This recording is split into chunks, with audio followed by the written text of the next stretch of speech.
Hi, friends. Hello again. This is Dave at the Miami Brahma Kumaris Raj Yoga Center, chatting with you again.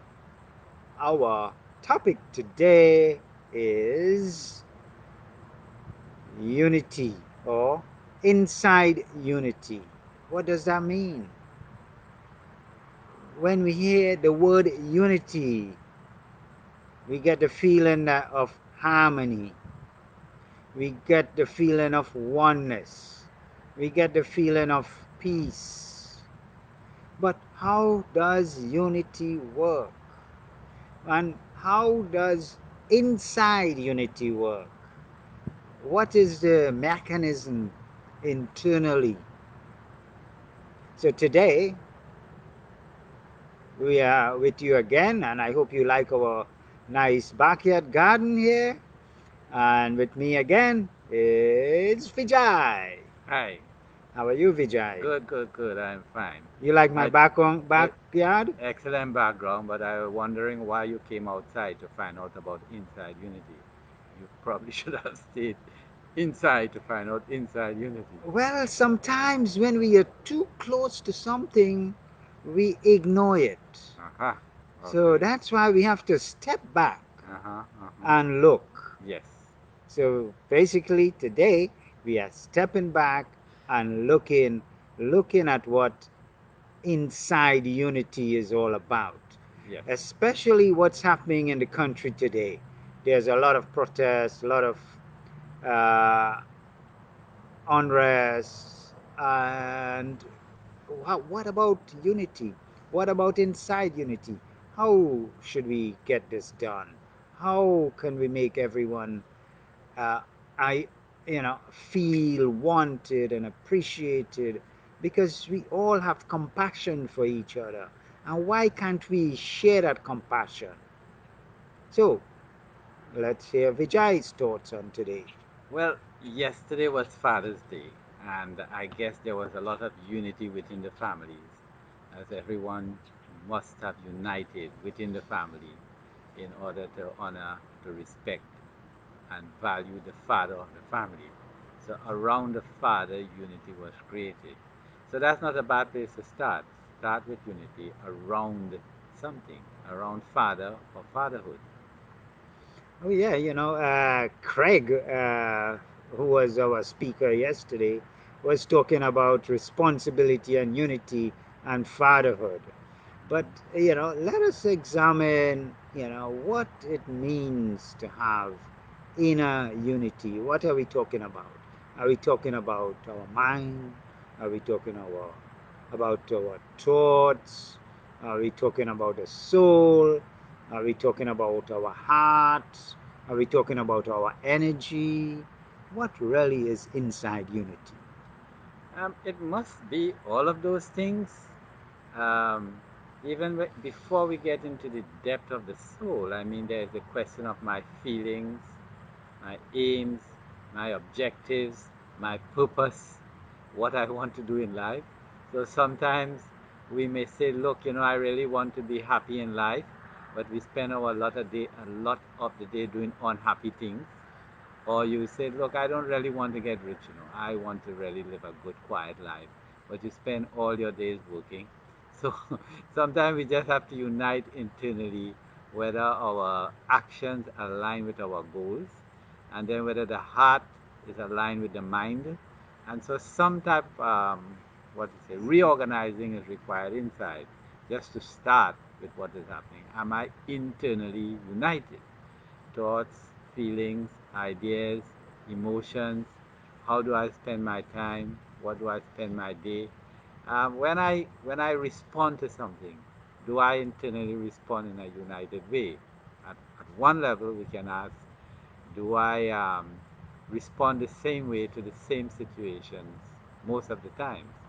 I'm a little concerned about that myself. That's why I didn't say all the time. And a good place to see if you are united. I have tried this with myself. Is that look at any space in which you are the only master. So, for example, for a lady, she can think of her purse, of a gentleman, he might think of his car or the boot of his car, the trunk of his car, that nobody else is in charge of except himself, and see whether you are united, because your personal space probably reflects your state of mind. So, what are you saying that a woman's space is her purse, but a guy's space is his car trunk? You have Well, a lot of space here. well, that is just an example. I'm looking at your example here. That is obviously I'm not very good at giving examples, but any private space which you alone have control, so you can't blame anybody else for what is happening in that space, and see if that space reflects unity. Very interesting. Very interesting. Um, so, so you think it's a thinking process? What is the foundation for this unity inside? If it's a thinking process, is it a reflective process? And how do we do that? I think again you are covering all important issues. It must start with thinking, because we tend to get united around ideas, around projects we want to do. So the idea is to do this, and therefore we unite around that project. So we do unite around things that we think about. Although I feel that the bigger the goal, the further away from me the goal is, the more likely we will be united. Sometimes I think in terms of, if we are 5 people and our goal is just one arm's length away, 3 feet away, and we take a line from my heart and connect it to that goal, which is 3 feet away, you will have something like a wheel, with spokes. But if you take a goal that is far away, like the moon, and you imagine a string connecting myself to that faraway goal, those strings will come all together. They will not be scattered like a wheel, they will be together. So the further away the goal is, or let us say, the bigger the goal, the more likely we are to be united around it. So I think when we raise the issue of unity, it comes to the bigger picture, the Uh, bigger picture in life. okay, so you're saying it's easier to have unity with larger goals. Yes, with somehow a bigger goal, or a goal that is further away. Because sometimes we see people might unite around a goal. So they say, look, we're going to have a, lunch together, as they did for Father's Day. We're going to have lunch together. But who is going to fix the table, and based on whose idea are we going to set the table? So the goal is small, and it might be difficult sometimes to unite on the topic of who sits where, for example, any number of small things. But when the goal is big, um, world peace, for example, there's a lot of room and scope for people to be united, although individually different. So you're saying that if we have today, like yesterday was International Day of Yoga, where we Mm-hmm. saw a lot of young people were getting together to spread energy of peace in the world. You're saying that if the goal is large, it's easier to do despite being different. But once the goal is a unifying goal, uh, people would get to it with different approaches. Yes, I think unifying goals are human goals, goals that we all agree on, universal goals, world peace, love, care, um, honesty, integrity, truth. Universal goals that the human family, all of us accept to be universally true and correct and good. So goals like that definitely help unite us. Although I must say that, yeah, even to some degree, when we act together, I mean, there must be some level of acceptance of each other's ideas. So, for example, in the setting the table issue, although we are 4 people, and if if one accepts what the other wants to do, then there is unity. So it does require some work from my side to at least be accepting of people's differences. Okay, I like that word accepting because a lot of time we do not see, we are unable to see from someone else's perspective, to feel their pain, to feel their suffering. Because as they said, you got to put your foot in their shoe to see and feel what they are feeling. And a lot of time, our leaders, especially, are absent from that feeling to see. So that's one of the reasons why larger goals cannot be accomplished. But what about some small goals? Because one of our talks was big things Yes. create with Small smallest, things. Yes. small Small is things. big. Small Small is is big. big. Yes. That was one of our last Yes. previous talks. Small is big. Yeah.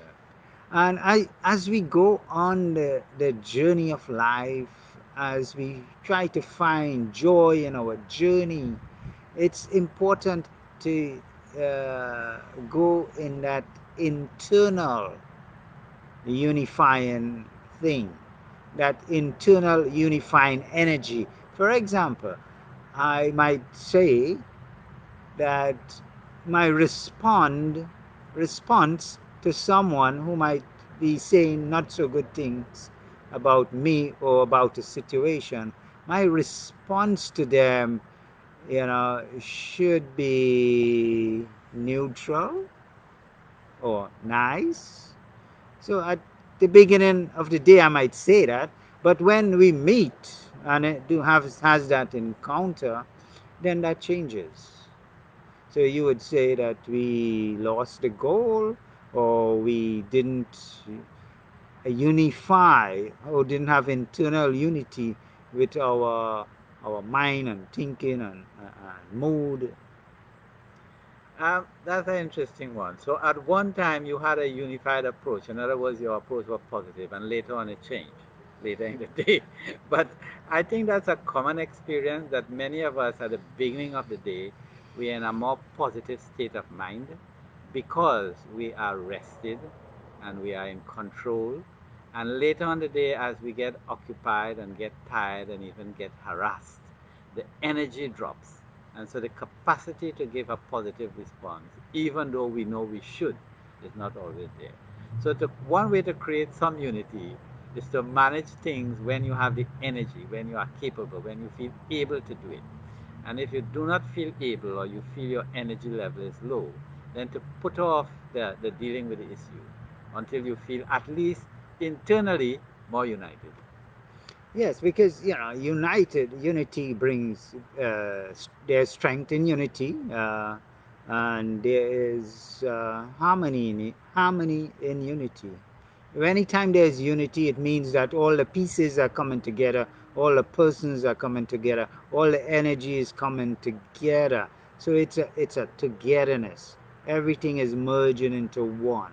So it's a oneness. Okay. Yeah, yeah. So it's a oneness, one energy, one goal, one objective. Like in my work, there's a term called which is about team.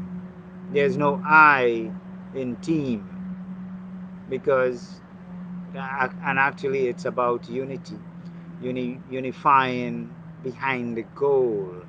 So, from personal goals which you might have in life, like not to get angry, not to be, not to get into a bad mood, because we are the controller of our moods.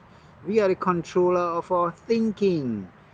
But we are always influenced by external things, what somebody else says. How many times in the day or in the week somebody says something, and instantly I feel as if uh, I am I'm shaken by something. It's because you're not in charge.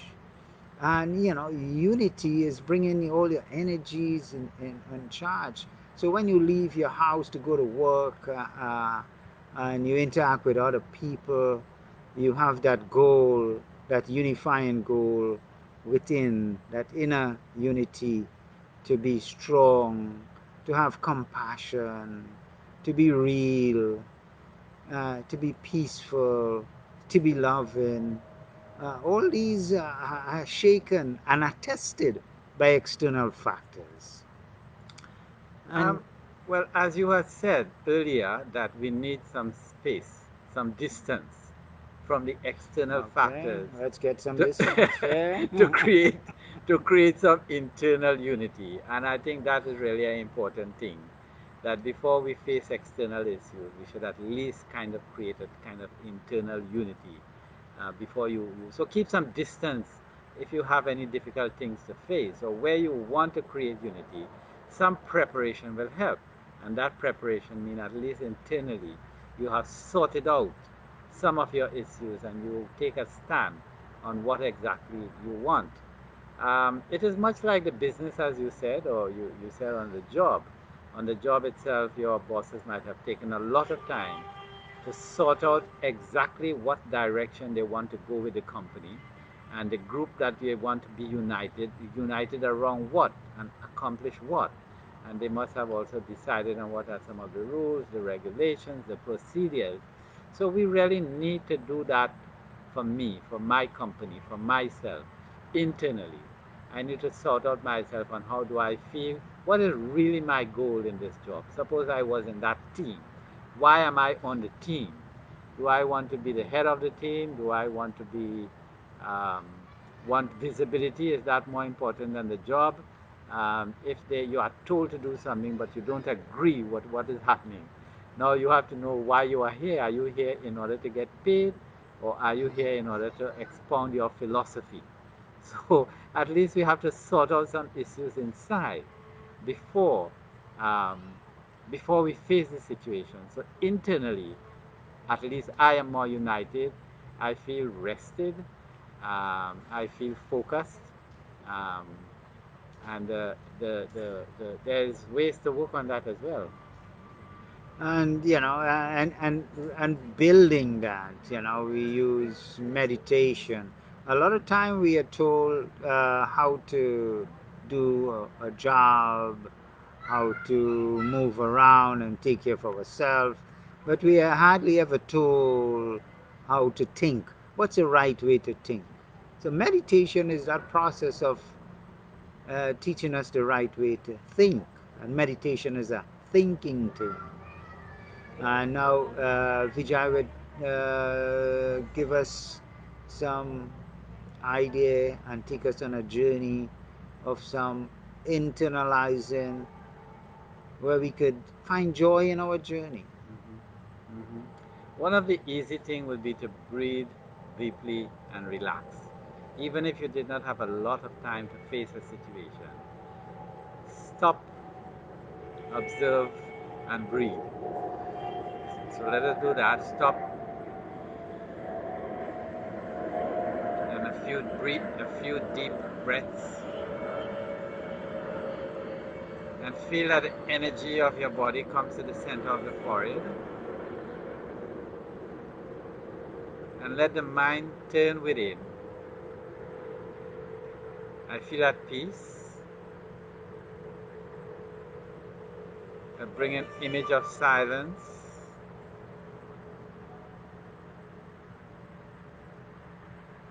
I create a sense of calmness by slowing down my thoughts. Think less.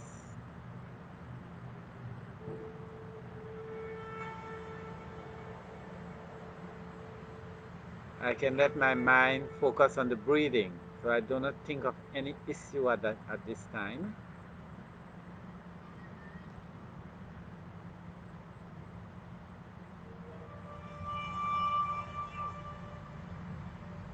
I feel an inner calmness.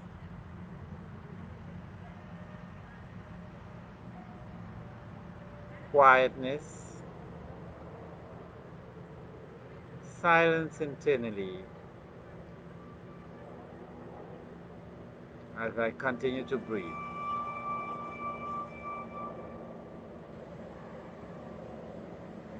I can take my mind far away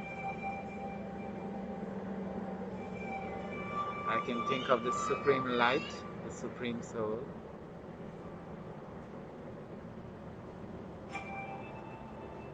I can feel His blessings and His company.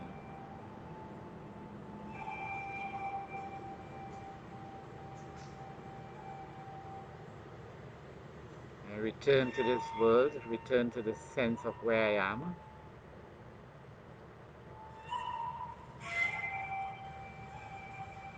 relaxed,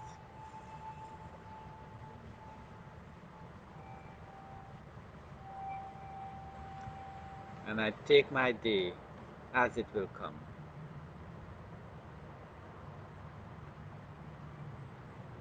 Om Shanti. Thank you, Vijay. Please don't forget to like us on Facebook. You can see us on YouTube also. And please share with your friends. Thank you. Have a wonderful evening. Bye.